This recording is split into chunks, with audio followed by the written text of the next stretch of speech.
Can you stop staring? You ain't even commentating. We have a match to commentate, okay? We have a sick Mario versus Bowser classic matchup. Extraordinaire. This is one we've seen on stream already, and every single time I've commentated a Bowser Mario match featuring Super Dan and Jimboshlice, Jimboshlice has won. But Sturm let me know 2 weeks ago, back when this happened again in the loser. I'm not sure if it was loser semis or when it was. Dan won the rematch. So, with that being said, let's see if the luck of Jimboshlice is still in my veins. I'll tell you, Jimboshlice is at a high percentage, but because Bowser's such a big body and such a hefty boy, being the heaviest in the game with 135 units, he ain't gonna be dying pretty easily. He is, however, gonna struggle to get in some combos just because of a lot of his startup. Yeah, that Mario's just such a quick boy. Yeah, he is. Mario has just always been the all-arounder of Smash. Pretty strong, pretty heavy, pretty fast, and pretty good at taking out Bowsers with up smashes. Superman's got off to a really good start. Sending him right to the top blast zone, but Jimbo's going to retaliate with a solid headbutt. Yeah, get the float. Man, everybody, they're just reading each other, waiting for the perfect opportunity, which Super Dan is taking full advantage of, comboing Jimboshlice up to 88%. And he's dead. Oh, he's not. Good DI, my guy.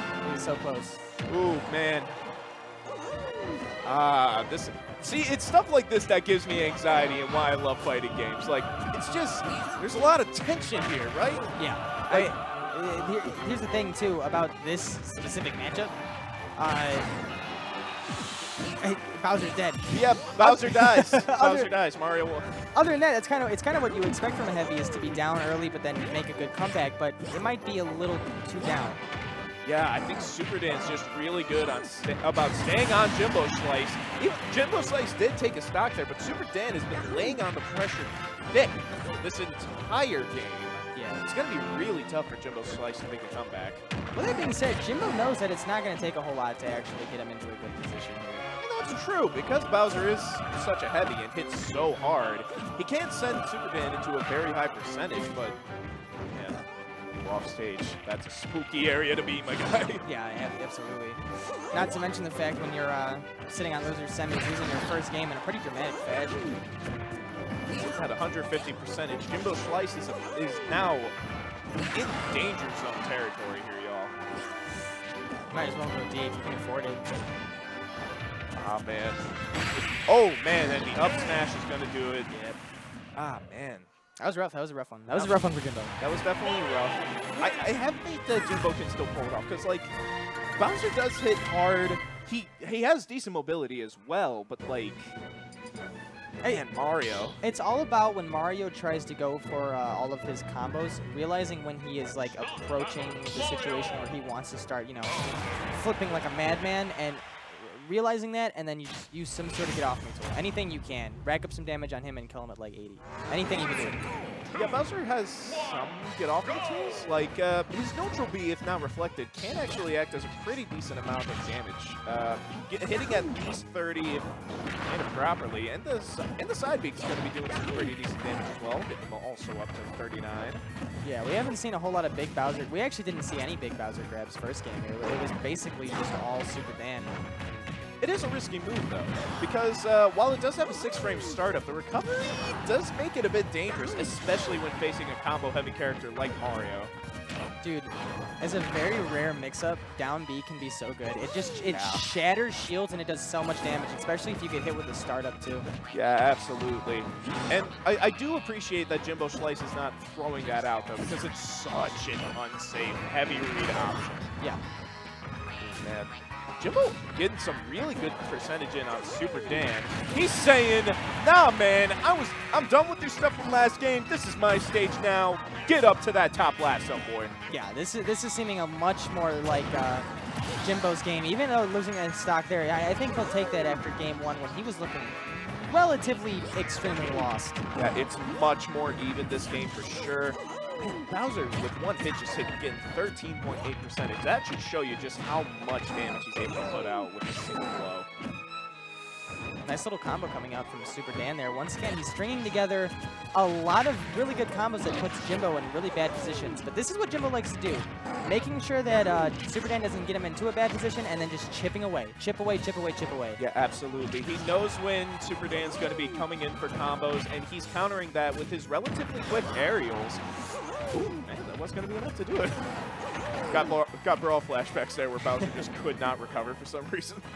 Oh man, the days where he ran like he was like, well, like almost like an automobile in Melee. Yeah, he was like.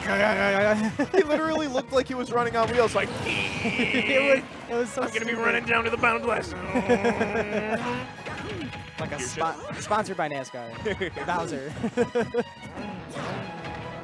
Oh baby, the hype train, it is a coming. You got a pretty good Doppler effect going on. Oh, I thank you. I'm good at holding. You're solid.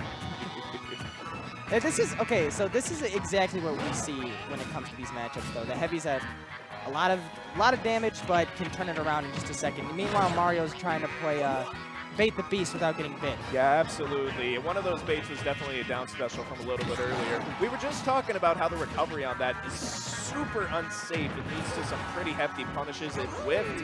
It whiffed. He's at 150%, but that's not going to matter because he's going to take the last stock of Super Dan with the back air. Dude, isn't it? It's so crazy. Like, for the most part, that third stock, it was just Dan racking up a lot of damage onto Jimboshlice, and then Jimboshlice literally hit him with like 2 baggers. That's it. That's all he did. And he died.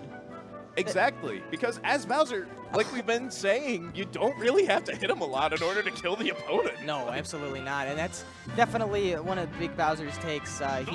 He'll eat a lot of damage because of how heavy he is and how big his hitbox is. But at the end of the day, Bowser kind of just doesn't care.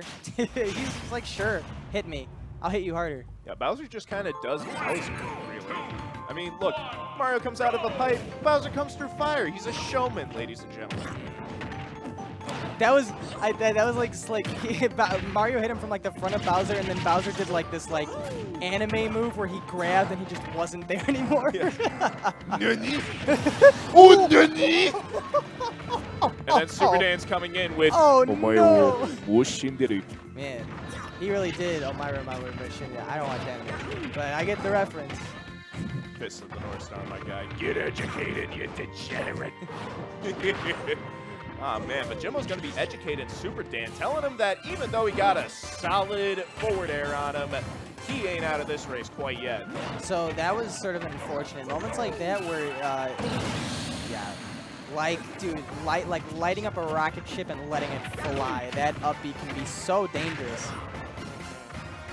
Especially on a bit of a smaller stage such as Yoshi's Story. This is just going to be pretty rough. Oh, man, Bowser. Jimboshlice on his last stock, yet to take one from Super Dan, unfortunately. But Super Dan is sitting at 88%, which for Bowser is kill percentage. Yeah, absolutely. But this speaks volumes about Game 3 and what Dan has taken away from Game 2. And he's going right back to just having a dominant performance. Yeah, absolutely. There's a lot less spacing on Jimboshlice's part, I've noticed. Super Dan is just able to get in yet again, much like how we saw from the first game. And Jimbo seems to have a harder time here trying to dodge those moves. Yo, good parry, but it doesn't matter because Dan was ready for it. Yeah, it's unfortunate. Sometimes you parry and you just get back aired off the stage with Super Dan taking Game 2. They thought it was over. No, it's to 5, right? No, yeah, it's to 5. It's lose 5. Yeah, you lose your semis. Unless we change the stage list, we change the rules. It's to 5. It's the best of 5. Well, yeah, because it's semis. Isn't that what you guys is it best of 3?